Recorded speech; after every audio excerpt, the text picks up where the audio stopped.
It's bad enough to start losing my hearing and my eyesight, and sometimes I even forget the turn signals on.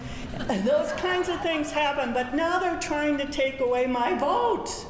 I can hardly believe it. After all these years of voter participation, action throughout politics over this time, it turns out that about 4 out of 10 people in Minnesota currently don't vote. So our problem is getting more people to vote, making it easier to vote, not more difficult. A woman in Wisconsin, an 84-year-old, turned out not to have the right voting credentials for her ID, and so she went to try to find her birth certificate to be qualified, and it had misspelled her maiden name.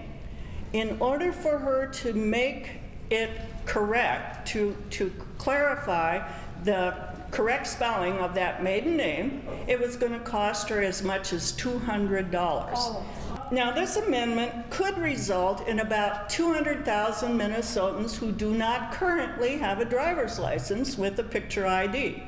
Many of those are in nursing homes, but they also may have to go through this same kind of process of finding that birth certificate, finding somebody to verify that the name is appropriate if in fact there's a mistake.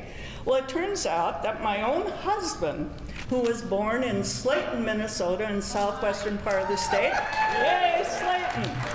Well, guess what? When he called to get his birth certificate, it had his wrong day of the month that he was born.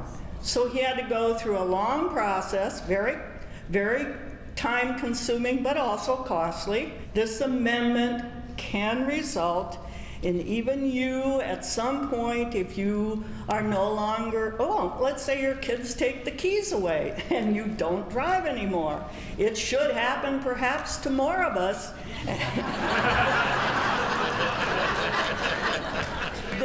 This is not a simple amendment. This is a very dangerous amendment. It's a phony amendment. It's designed to keep likely Democratic voters from voting, and it is really the new poll tax. Thank you. Yeah.